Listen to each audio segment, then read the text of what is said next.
And there we are. Welcome, everybody, to the Freaking Awesome Podcast. I am your host, Anthony Bose, and here's my co-hostess with the mostest, Maddie G. Hey, hey! How you doing, buddy? Always looking good on that camera.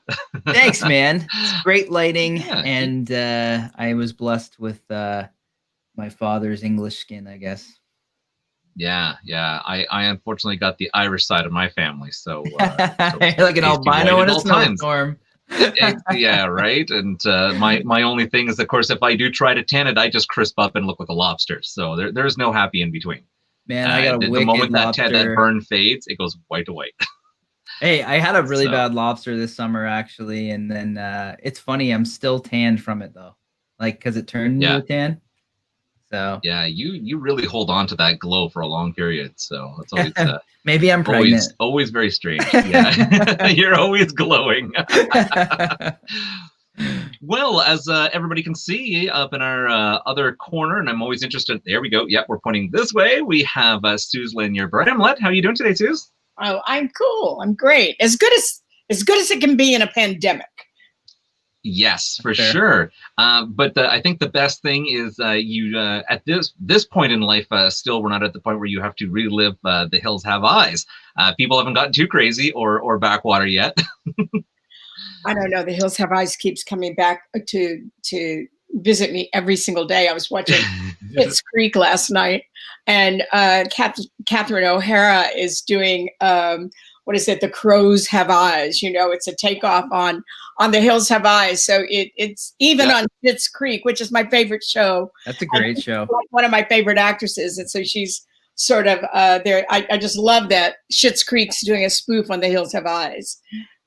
Yeah, that's really hilarious. And, congratulations to everybody on Schitt's Creek. They just took an amazing amount of awards, and they really, really deserve it. They put a lot of work and heart into that show. And a high-yield Canadian cast, too.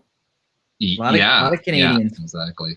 Yeah, it's a great... and it's so funny because I look back at a lot of the older movies I remember growing up with, and, I'm a huge Eugene Levy fan. He is back from when I say comedy was actually pure and funny. It didn't seem forced or over-scripted. It just seemed natural. And I always find no matter what he does, no matter how small a part would be for him, he is always just golden. And I don't know what it is about him, but even when he could be in his most uncomfortable situation, he seems really, really funny. American Pie. So, yeah, right. I don't think anything gets too much more uncomfortable than that. But actually, there was a movie he was in that was called Armed and Dangerous, where he had to wear a pair of assless chaps, which was really funny. It was him and John Candy, and it is an absolutely phenomenal film. So it's really, really funny. So if anybody gets a chance to watch that is it. But before we continue with Halloween FAPtober and speak more with Suze, how about we get into our daily news, Maddie G? Yeah, absolutely. Let's kick it off. This one's racy, but it's interesting. Ooh. So the title is Pornoland. Japanese producer opening sex-rated theme park. I've never heard of this ever happening. So... here's some more details. So a Japanese porn producer is opening a sex-rated adult theme park staffed with starlets. The COVID-19 be damned. Soft On Demand is slated to open October 10th.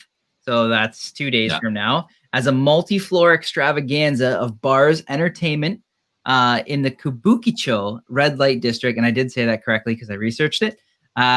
District of Tokyo's Shinjuku ward next month. So Soft On Demand chieftain Mr. Nomoto said that the establishment had been on a drawing board long before the onset of the pandemic. So I guess this is something that was going to happen anyways. Highly sought after, clearly. Yeah, they just decided to go with it.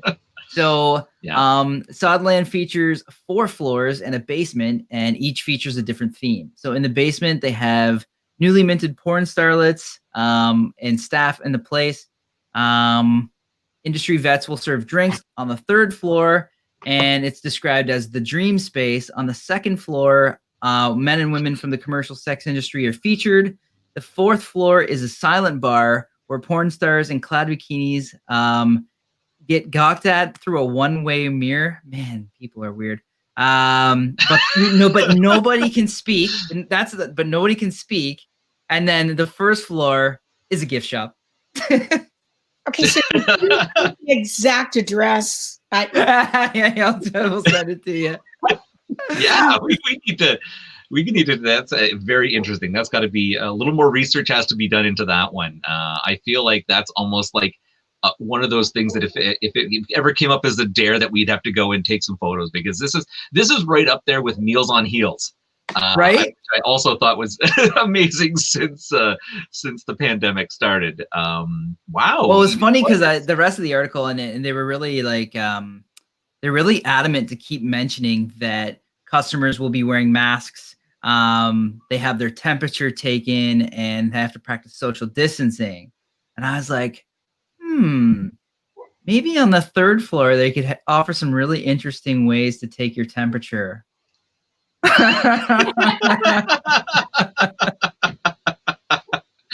Oh my goodness. Yeah. Man, sounds like yeah, and that could be one of those places. I think now you had mentioned at one point in that article that there's no speaking. Is that only on a specific floor? Or is that okay? So that's not like throughout the whole club. You're like, no, don't talk. Yeah, don't talk. That's the second floor. It's a two-way mirror, and people perform, and there's no talking. It's like dead silent floor. Yeah, we got to revisit this once it's been open for a while.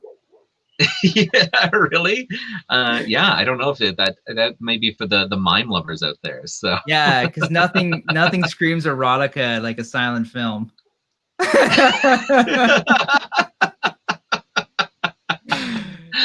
Oh, that's good. What do you got for us, buddy? Okay, so this one was a little bit more on the cringing side, but it brought up a lot of questions to me. The title is "Doctors Pull 4-Foot Snake from a Woman's Throat After It Slithered In as She Slept." Ooh, so many questions. Yes, so many questions. So, and there's a video about this that you can actually you can see, and I think the best part is the nurse's reaction when they actually realized what it was when they scoped her throat and they pulled it out.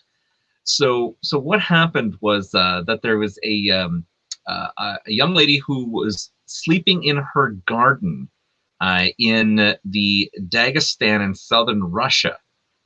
Feeling unwell, she was rushed to the hospital where they put her to sleep, and then they scoped her throat to try to figure out what it was, but they noticed there was this very large blockage, so they decided to put down one of those little grabbing things, and they go to pull it out. So as they slowly pull it out, another one of the medics reaches over to grab it and starts pulling it, but then when it gets to the point where the head pops out, she like screams and drops it down into a medical pan and like literally chucks this snake. So it's still alive? Well, the snake was dead, but the funny thing through the whole article is it didn't say a single thing of how the patient was afterwards. Now, we can only assume that she was fine, but how do you fall asleep and a 4-foot snake gets into your throat without knowing? If I was that girl, I would have went afterwards and went, ta-da! Right? All I could assume is a little too much Russian vodka, right? Yeah, like I don't think that's a normal sleeping habit. If you can sleep through something roughly the length of an arm being put down your throat, it's very, very frightening. It definitely puts into question gag reflex, but it is I would imagine that is somewhat unheard of. So, well, Tony, you would know from your weekends. Always a party. Yeah. Hey, look, Suze, it wasn't just you wondering what the address was.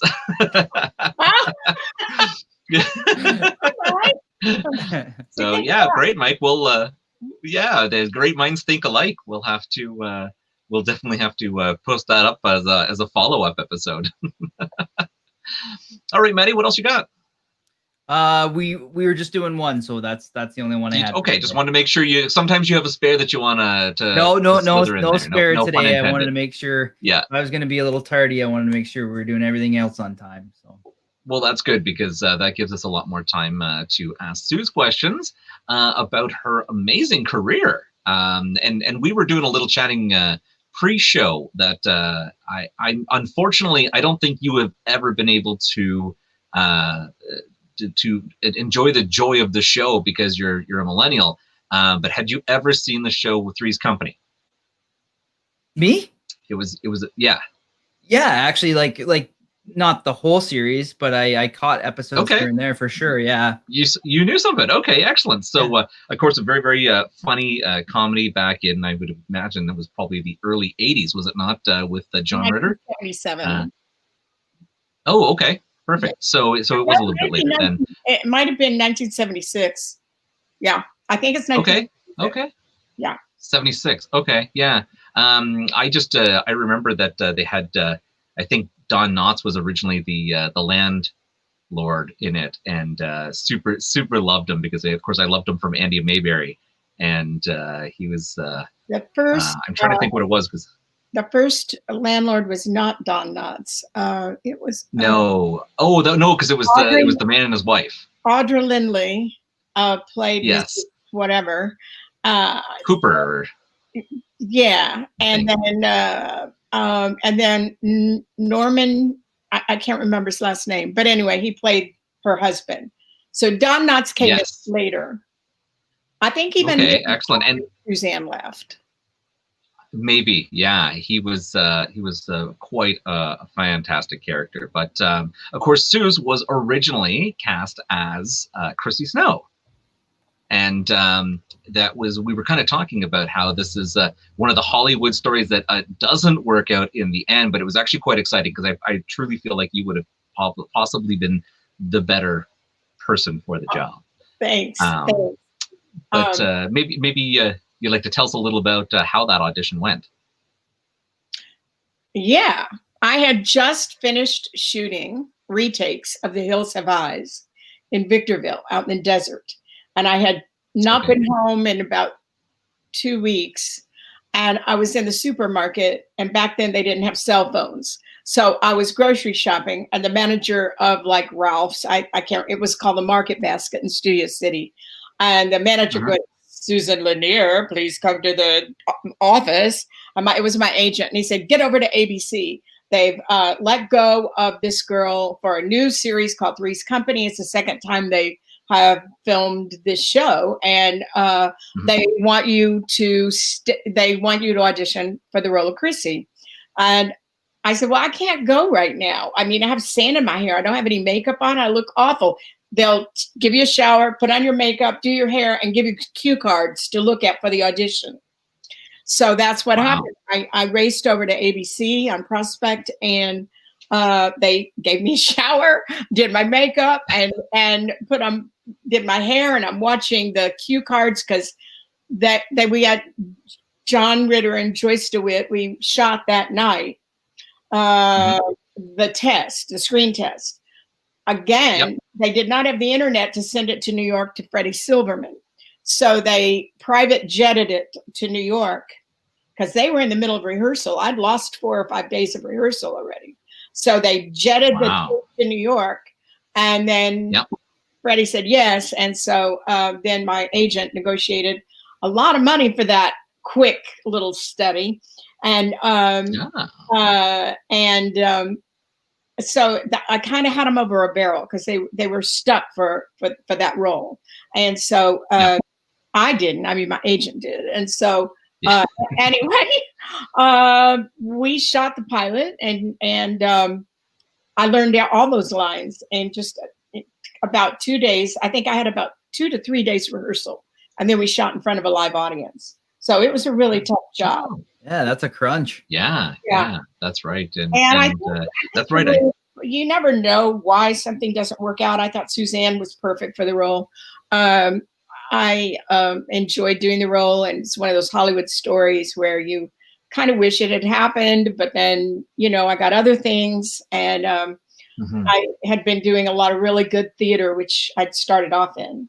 And so I got to go on to do some really good stuff. And so I didn't get to do that job. And, you know, that's Hollywood. You gotta take the rejection with the accolades. And so sometimes you get it and sometimes you don't. And that, you know, it's one of those stories. Yeah, but you know, in on the flip side of that, you had just finished up, as you said, reshooting with a little bit of scenes for Wes Craven and The Hills Have Eyes, and I mean, to be able to work with John Ritter, of course, he was quite a comedic genius in his time. But let's be honest, Wes Craven also breaking so many grounds and creating such a shock in horror films for people, and it's interesting, the original. Having watched the original and then watched the new version, you know, the new version kind of went with that splatter kind of shocking fear, but the original had felt a little bit more like the you know, that creeping up fear where you just like, oh my God, what's going to happen next? That suspenseful fear, and I often find with a lot of the newer movies, that's what happens is when they work on the suspenseful fear, it really plays well. And then when you end up seeing whatever the monster, the creature is, you're like, oh, that would have let down, you know? So, yeah, suspense. That's a great way of holding it. Emily de Raven played a good Brenda, but I just think you lose something when you try to remake something that's already there and it's caught on. And, you know, there are so many writers in Hollywood. I don't know why they have to keep making remakes of pieces of art. It's like, you know, The Hills Have Eyes was put into the Museum of Modern Art on permanent collection as one of the best tarot classics ever made. And so then they go and remake it. And I thought it was fine. I was at the red carpet opening and everything.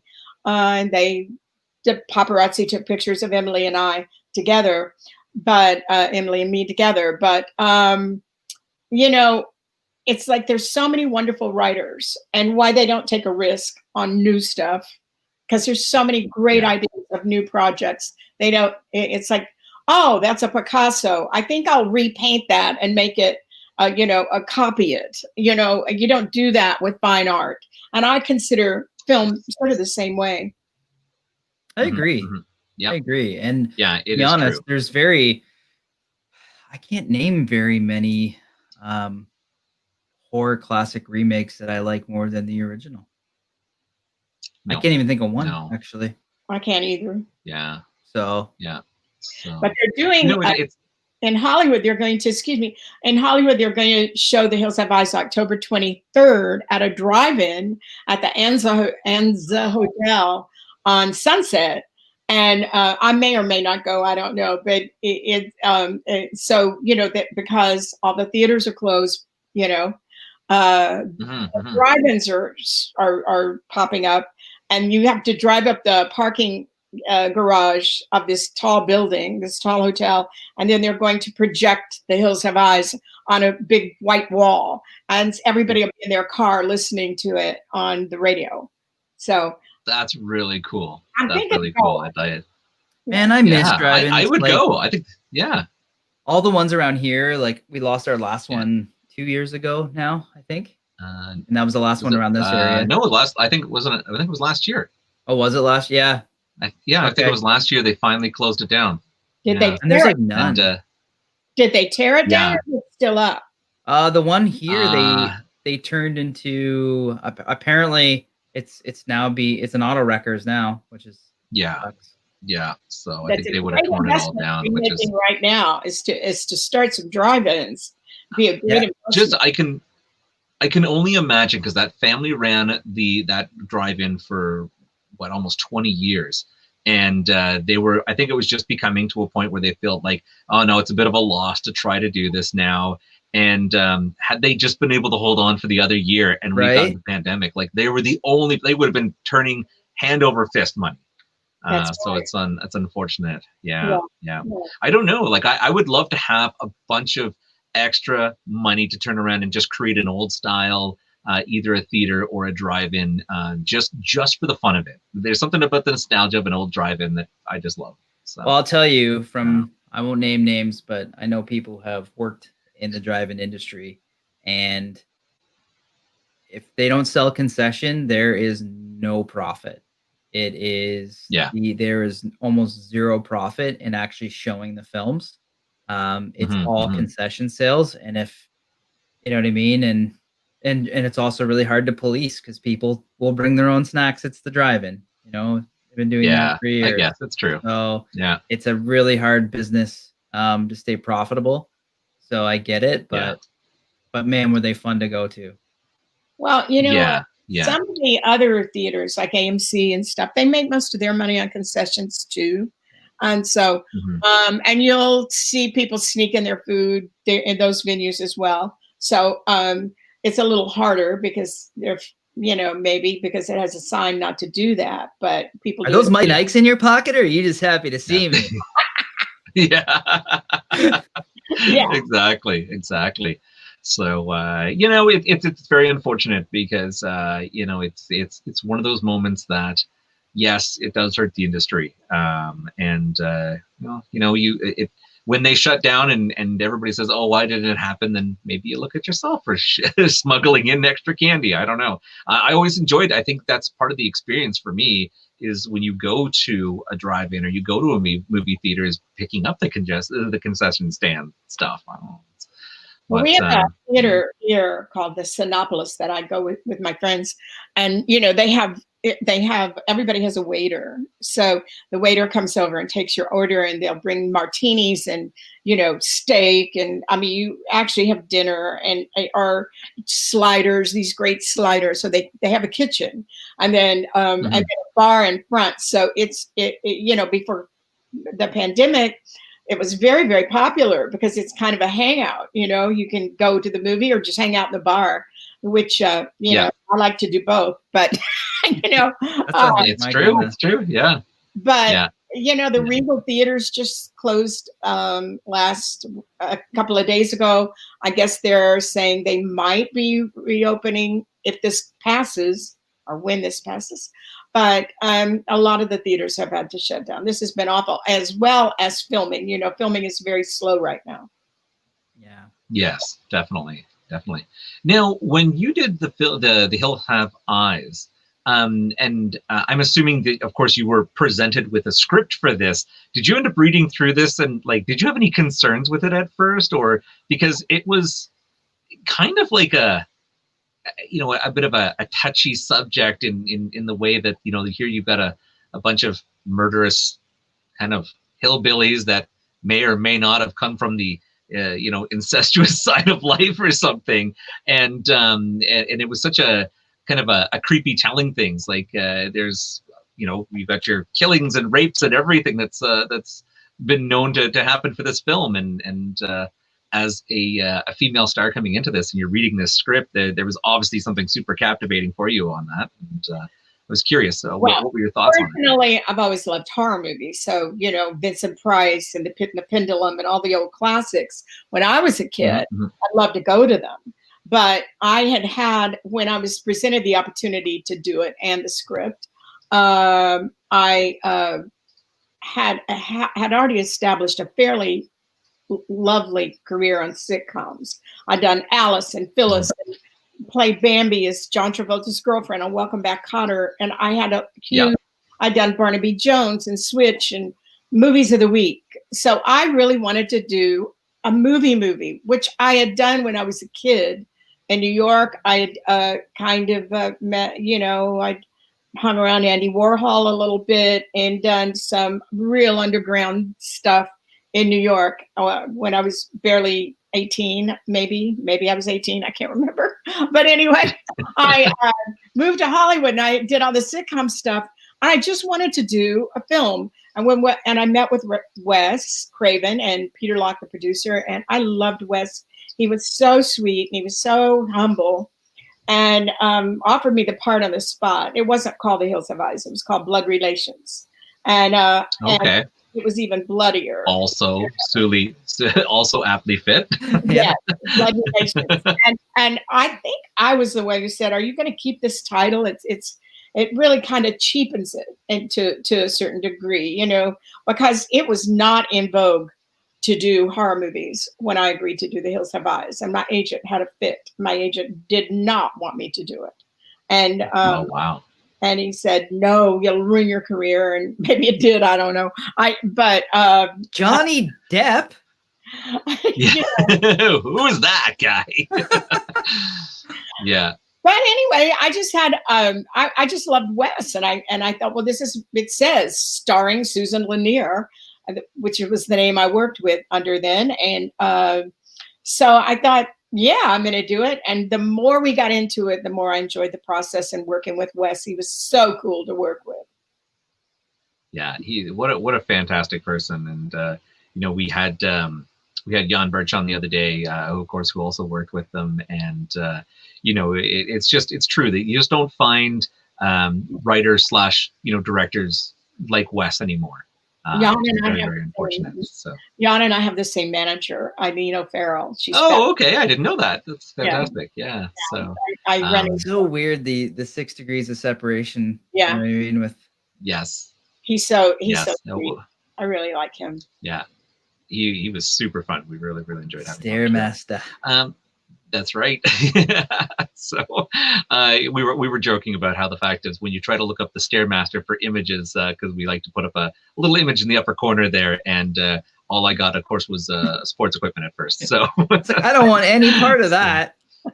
Yeah. Yeah, exactly.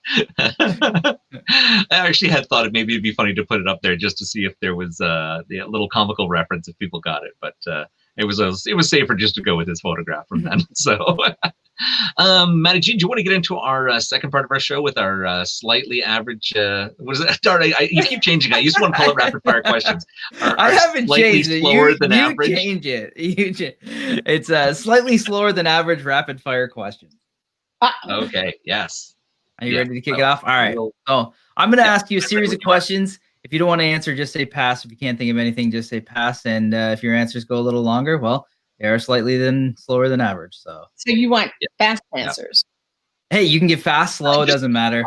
Whatever. Yeah. If you've got something that just pops into your mind right away, we'll go with it. Yeah, we often get tons of side stories. Yeah. So yes, it's fantastic. Actually, some of the funniest stuff comes from a quick question. I'm nervous. Oh, don't be. They're fun. Nope. First question: what made-up word would you register into the English language? Philopolis. Okay, we'll take it. Okay, I haven't had that one. All right. Okay. Do you have a definition at all? Yeah. Yeah.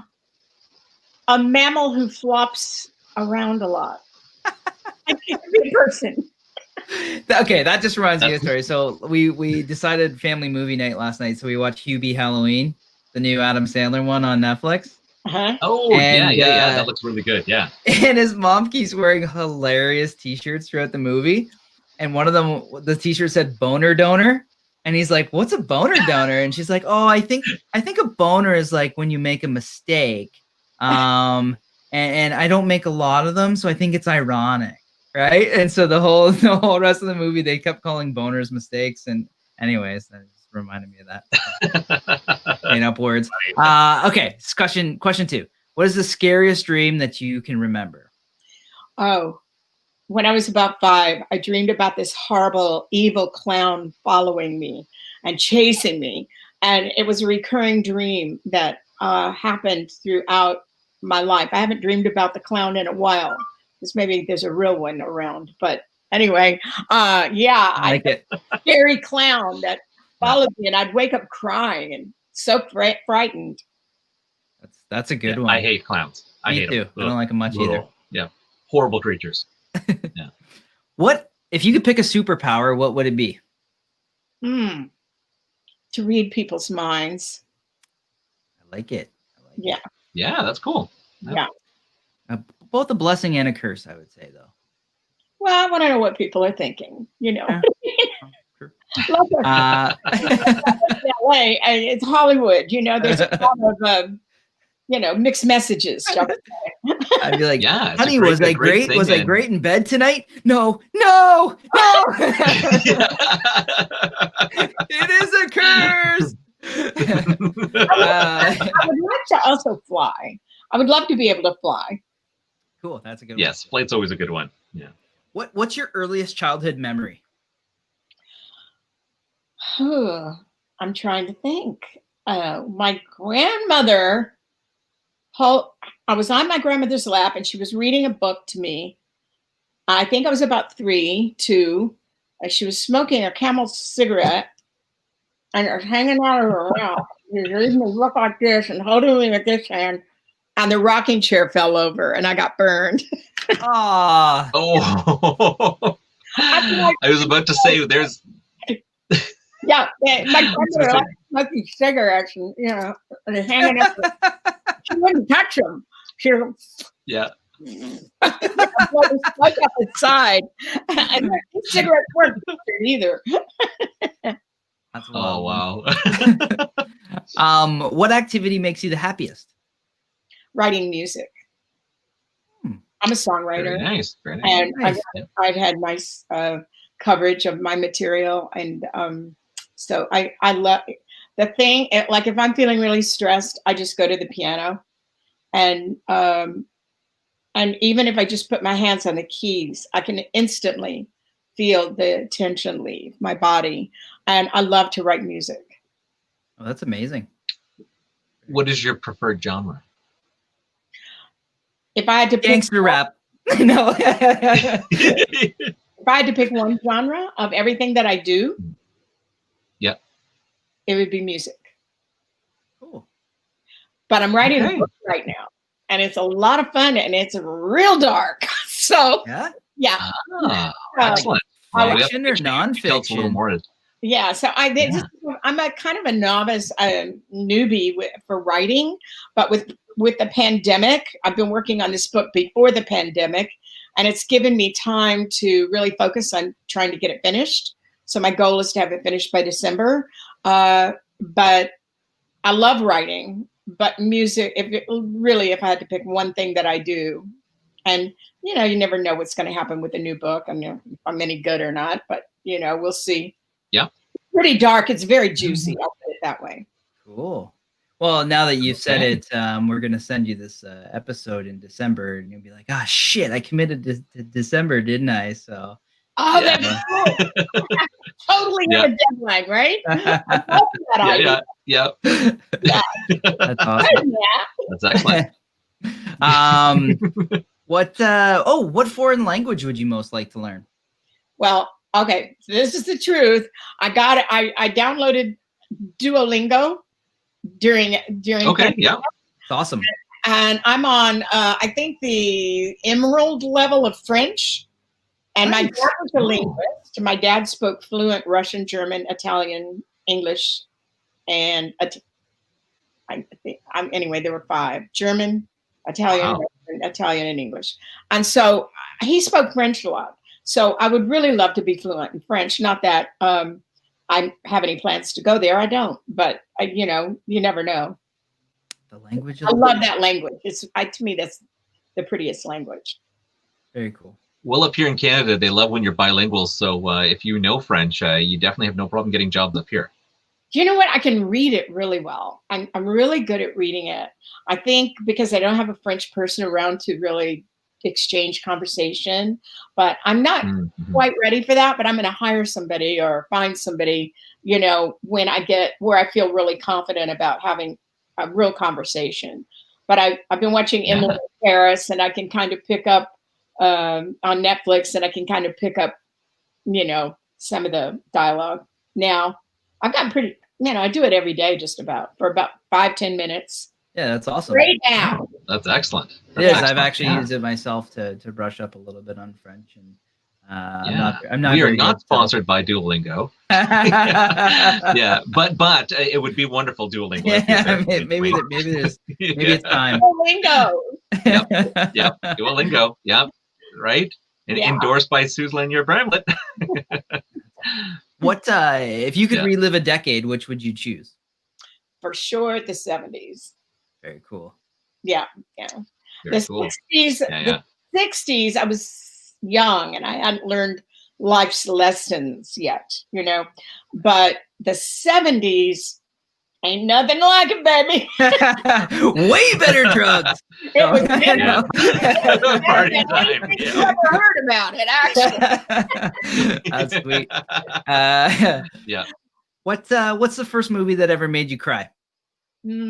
Splendor in the Grass, I think. No, wait a minute. Dumbo. Dumbo was the first movie. And Bambi. Bambi we get. Bambi, Dumbo's the first time, but I yeah. definitely get Dumbo too. Yeah. So Yeah. And Lassie. Lassie's always popular. Yeah. Yeah, we do get Lassie. Lassie, but really Dumbo was the first movie that made me cry. And elephants have always been my favorite animal, except my dog. Since I saw Dumbo. That'll do it. While Marley your and dog's Me, looking man. at you, just turns in disgust. Yeah. Yeah, Marley and Me is that's a tough one. Yeah. I can't even watch it anymore. I don't know what it is about that movie. It just makes me cry like a schoolgirl. Well, they're so intelligent, and then people go around shooting them. Are you kidding me? It's like, who are we to do that? Yeah. And if you ever want to see the most adorable thing in the world, watch a baby elephant play. Like, just look it up on videos. It is so amazing. I mean, how can you shoot one? I don't even understand how anybody could do that. So I was in Washington on a trip, and we were out having some beers and some good drinks, and somebody opened up the Washington Zoo for us, and after hours, and we went and we got to drink beers and hang out with the elephants and feed them peanuts, and it was probably one of the best nights of my life. Oh, so wow. It was really, really cool. And that's really cool. And nobody was a dumbass. No one tried to feed beer to the elephants. Everybody was just like super appreciative to be there, and just it was just a really nice time, and everybody was just super super happy to be there. So it was cool. What else? Oh, do you believe in aliens? Yeah. Excellent. Excellent. See, our track record on that one is really good. Yeah. It is good, actually. I have to think about that, but I certainly believe in the possibility of aliens. Mm-hmm. And who knows that we're not aliens? We don't. Well, to someone else out there, we definitely are. Yeah, we don't. We haven't found the missing link yet. I believe there's so many things that we don't know and can't see, and we're very limited. Mm-hmm. I just hope that when it's all over, the answers will unfold. You know what's so interesting that I think about? You guys might like this. Is that maybe there are other things around us, but we lack the receptors to know that they're there. You know what I mean? I believe that. I definitely believe that, and I can feel my late husband a lot. He's I can, and I can, my mom too. I can kind of hear them talking to me sometimes, or or I'll talk to him and I'll go, "Damn it, where'd you put my keys?" And all of a sudden you're here, and so I'm very sensitive to that stuff, and I really believe that maybe there's a whole lot of stuff that we can't pick up on. Yeah, totally. Yeah, totally, definitely. Yeah. Cool. How would you spend $100 million?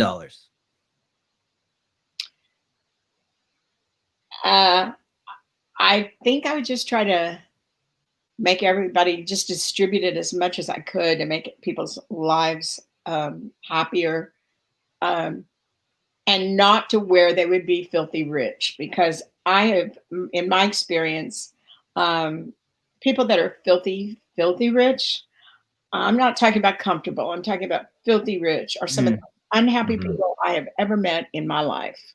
And so, and I've been around a lot of them. And I feel that if you can't hope for something, or you don't want to work for something, then you lose the drive to move forward as a human being, and all you have to do is figure out what you want to shop for at Neiman Marcus or Best Buy, and you can go in and have everything you want, jet airplanes, you name it. My friends that live like that are not as happy as some of my other friends that don't have that. Interesting. And I've been up and I've been down. And, you know, I've been way down on the scale, and I've been pretty successful on the scale. And I think I was, you know, just as happy, if not happier. You know, if you have a lot, then you're always afraid of losing it. If you don't have anything to lose, then you don't have anything to lose. So there's a little bit of less stress in your life if you don't have so much to lose. And then once some of my friends who did have a lot to lose and lost it seem to be happier just making ends meet, you know. They don't have to worry about. I think you're actually right about that. They statistically, a study done earlier this year, they said that the point of diminishing returns for happiness is $80,000 a year. So if you clear $80,000 a year, it doesn't matter if you make 60, you could be happier at 80. But if you make 80, you don't really get much happier past that, where we are right now with current inflation and what things cost. I thought that was really interesting. I think it's brilliant. I think that is literally brilliant, because I think $80,000 a year, you know, I mean, I don't have a big house, but I have a lovely house, and it's a kind of a little house, but I've had big houses. Man, you couldn't give me one right now. Even if you said, okay, you can have a maid on every floor. I don't want that. I don't want that responsibility. You know, too much. But I do see a lot of people struggling, and I see and I know that there are wealthy people that will help people for the write-off. But lately, I haven't seen this many homeless people in Los Angeles lately in the last few months since COVID. And it's growing by the day. And there's streets that are just people living in their cars. In Woodland Hills, which is a very upscale neighborhood. We're not talking about Hollywood. Or the bit of LA. We're talking of our even, you know, the Crenshaw area. We're talking about Woodland Hills. I mean, people are living in their cars, and I've never seen anything like this here. No, and that's so sad. And you know, I'm not gonna open up the political can of worms, but I really, really hope you guys get some really good leadership down there soon. I really do. I think that some help. Some help in leadership. I'm not sure if you heard, but apparently Justin Bieber and Chance the Rapper just did a thing where they were giving away a bunch of money to people in need, where they were just saying, send us your story, tell us why you need help. And they're giving away, I think it was something like $500,000, but at like $500 at a time. They were just giving people money to help out through this pandemic. So I think that's kind of interesting. And that's what I would do. I would do something more personal, hands-on. I want to see for myself that it's helping people, and women in particular. I think women raising children alone is, you know, so prevalent these days. And, you know, I think they really need a lot of help. So, you know, I would be helping a lot of women. You know, it's so funny. I just had this conversation with my wife last night, and it's still to the day you refer to when you're talking about, you know, a father figure or something in the relationship, you're always referring to them as being helping out, but it's just as much our responsibility, right? We're not helping, we're being the parent, right? And we just had, it's funny because, you know, Tony and I are really active with both of our kids and our kids' lives, and you know, I have two. I got two boys, he's got two girls, and I just can't. I don't know. For me, it's like I can't picture like even just saying, "Hey, honey, I will help you," because I just know that it would not go well. It's just like, I'm going to do that because I should be doing that. So that is so cool to hear, because, you know, not all the men think like that, and it's so lovely to hear men that, you know, want to be hands-on with their children, because they are their children and they should be their responsibility. You know, I mean, it's a two-way street. And particularly in the 70s, I had a son, and I had a whole bunch of girlfriends, and the dads just, you know, good luck finding them. You know, they would just disappear, you know, and not take, you know, I forgot all about trying to collect child support because I knew it was a waste of my time. So I just had to do it by myself, you know, but you know, it's sad. It's sad that it is. It is. I think that the millennial men now feel more responsibility to it maybe than my generation. I think that men have, for the most part, I've seen men become more sensitive to this with the millennial on, I think. Yeah, it's one of those situations where you don't realize it, but everybody loses.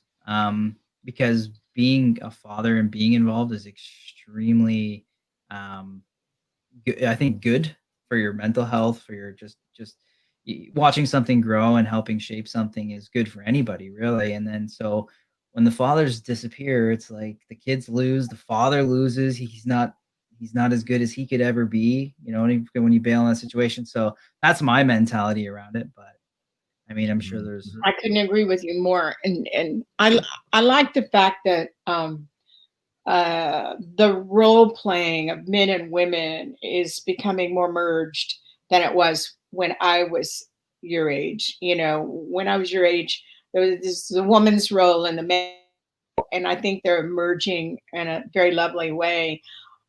Certainly for more evolved people. There's some that are stuck in the Handmaid's Tale scenario, but you know, we don't have anything to do with those people. No, it's funny. We actually, at least for us, and I think you do, Tony. You do too, Tony. Is that we actually kind of embrace the gender roles. So we have blue chores and pink chores. So you know, I was just to say. The reason I had the big smile on my face as she was talking about it is because we totally have what's called blue jobs and pink jobs. Yeah. And I find that there is an ever growing list of blue jobs. Oh yeah. where it's you know, where it's really funny, where sometimes I'm like looking at the list mentally and flipping it over and being like, where's the pink job on this one? God damn it, when did IKEA furniture get moved over to blue? Right. But you can do the pink jobs. The thing is that you're able to do the pink jobs if you have to. And since I'm alone, I'm single now, I've had to learn how to do a lot of blue jobs. You know, there you go. Yeah. I practically live at Ace Hardware. So so you're saying now that you're single, you've been given a lot of blue jobs? Life. And that's all the jobs. So I was hoping you'd catch it there. You know what? Really funny story quickly. When I had met my wife, you know, one of her things was that she was a self-proclaimed MacGyver, which was really neat because she of course took on a lot of her tasks herself. And when I saw the job that she had done, of course, it was a plumbing job where there was a leak. So she took a Ziploc bag and rubber banded around the leak, trying to hold it in. And it was like, you know, I gave her an A for effort on that one, and it was super funny. And if anything, I probably gave her more points for the fact that she said that she MacGyvered it, that instead of just saying, oh no, I did it myself. So it's always funny when we're doing tasks and jobs. And Tony, have you ever had a blue job that became a pink job simply because you suck at it? Because I've had that happen to me. So we have a bit of an ongoing issue when it comes to laundry. I have never had a problem doing laundry. That's you know, when you've got kids, there's a lot of laundry, and you're doing it constantly. However, as a guy, I am maybe a little less knowledgeable or sensitive when it comes to certain women's clothing, and I've had a bad track record of shrinking things, and to which it got to a point where I was forbidden to do laundry. And you know, in your mind at first you're really insulted, and then you're kind of like, oh hey, yay, that's something I don't have to do. And now I'm back to doing laundry again. I must have done something pretty good on everything else that I've worked back to it. But in her defense, she's actually quite busy, and I just try to pick up and help where I can. So Good. That's great. You know, the Yeah, statistics, teamwork makes the dream work. the statistics in New York City, the last I read, were that over 50% of all adults in New York City are single. So that in Manhattan. And so I find that really interesting. I am really good friends with director Brian Danley, who wrote and directed Saved. And he's like my brother. And so we're exchanging recipes, and, you know, he's cooking all the time. And then, you know, he lives near Hollywood, and I'm in more in the valley. And so, or by the beach. And so it's like, we're like, you know, you as a single person, you have to learn to really overlap the jobs, you know. Yes. Mhm. Yeah. Yep. It's true. So Then you call them. If it's a problem, you just pick up the phone. Yeah, that's true. yes. Yep. Yeah, I know when to throw in the towel too. So even though I'm stubborn. Yes. Yeah. No, I fight it. I fight it, and I'm like, I can do this. Don't tell me I can't do this. And then, and actually, it was just going back to that whole laundry thing. It got to a point where it's like, I'm not going to shrink anything again. I just didn't dry any of her stuff. I just kind of like, well, we'll hang this up. You know, like it'll air dry. It'll be fine. Also, not the right answer. Wonder how long it takes you to start shrinking shit on purpose. I have had friends who have told me outright that was what they have done to get out of the laundry chore. Yeah, so sorry guys, blew your cover there. So for the wives who are listening and or watching, they now know. It's also a good way to get them off diet, I guess, if you wanted to be a butt. Yes. Honey, I can't. Yeah, that's weird. Yeah. I've got to go on the diet. Yeah. Oh, how do I make my clothes bigger? Yeah, I don't know. You put a cut down the back and a few rubber bands and really long shirts. That's what I say. But That's awesome. Man, did we ever digress? All right, here we go. We're getting back on track. Okay. What exotic animal would you domesticate? A if you could, and PETA wouldn't get on your Lion? case. Oh, A lion. I'm a Leo, and I just love I love lions.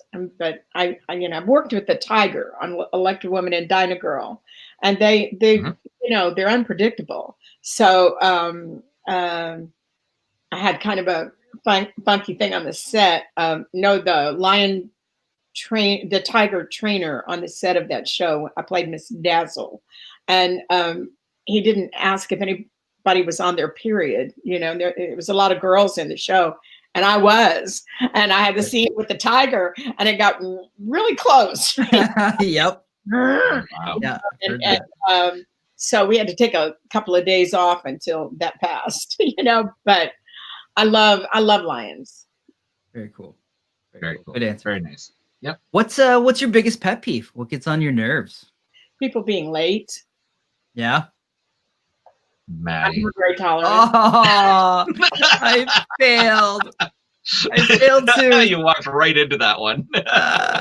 Shit. All right. Well, Yeah. next time you're on the show, I'll be like way earlier. Yeah, you know, it's just kind of rude, you know. I mean, in LA too, particularly before COVID, the traffic can be so unpredictable, and you can really get stuck. And so, you know, you have to be. I had a casting director once told me she'll give anybody 15 minutes to be late, and then after that, you're late.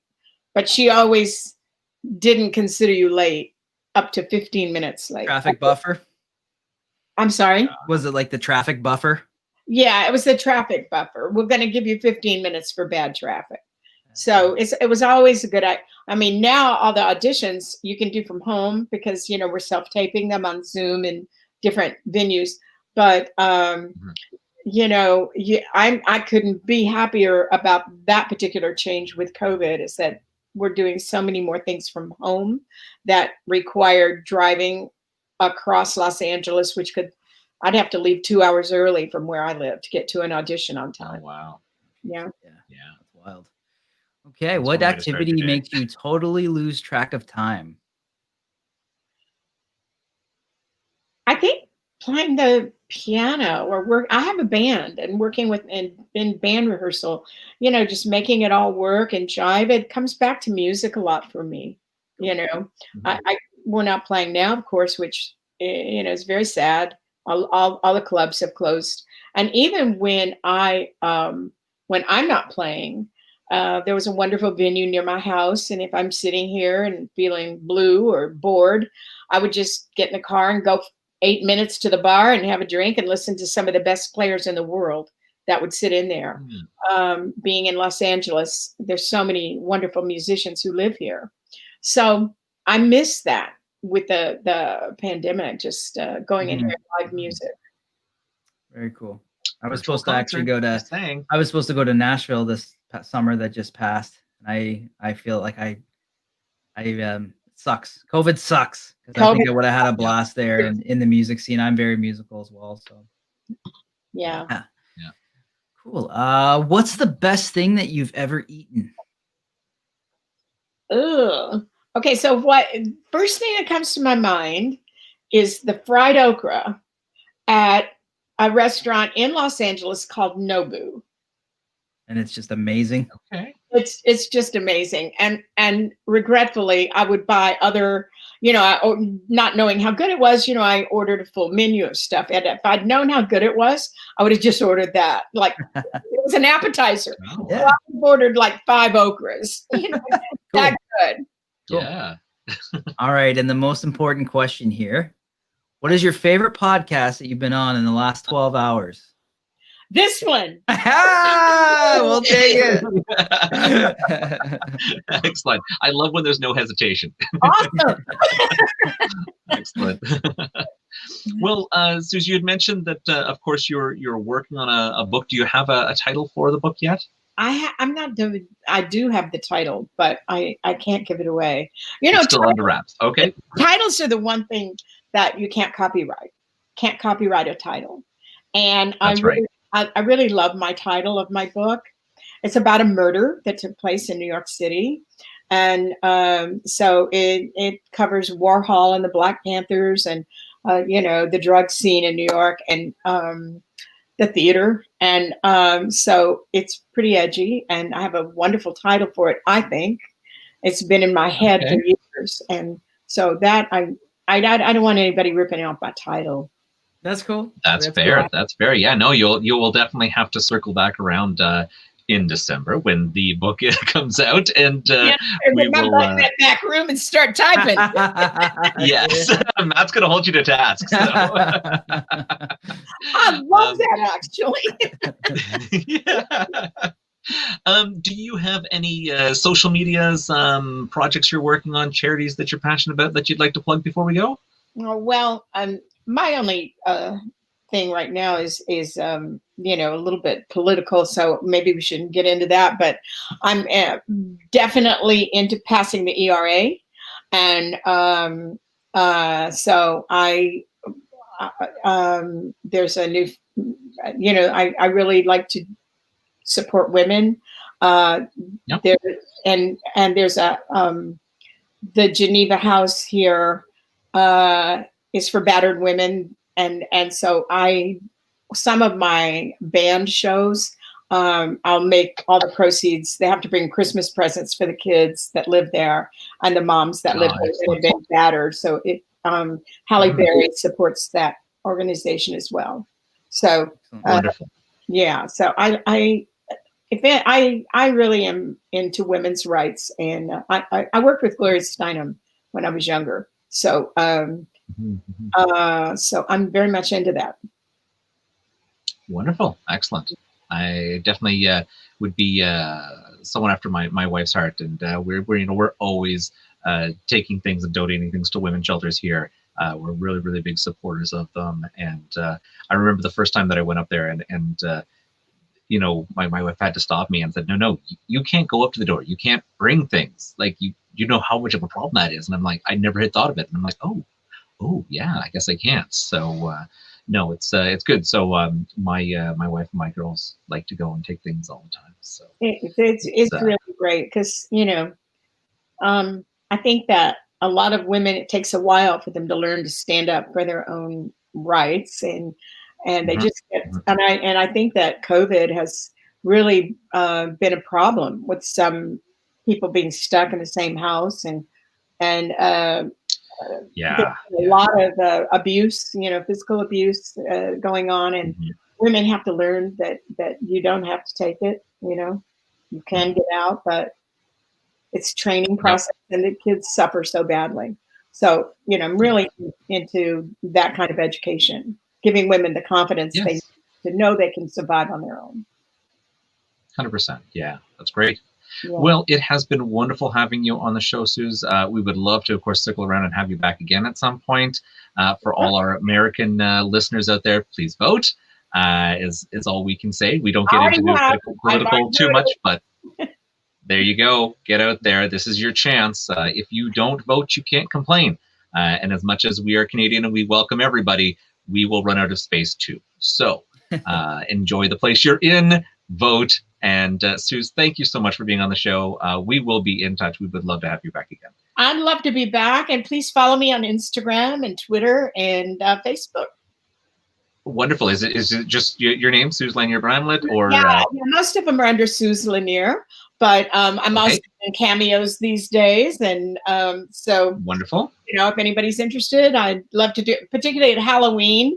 If you want me to do some Hills Yes, Eyes cameos or anything, I'm happy to do that. So just go to Cameo fantastic. and type in my name. Yep. For all our listeners that haven't made the live show and are listening to this later, we will make sure we put up a wonderful picture of Suze on our website under our guest section, and of course all her social media links and the link to her Cameo page. Thanks. Thanks, Vote. guys, Happy and Halloween, everybody. Have a great Halloween. happy Halloween. Thanks again, Suze. Have a wonderful evening. You too. Take care. Bye. Bye.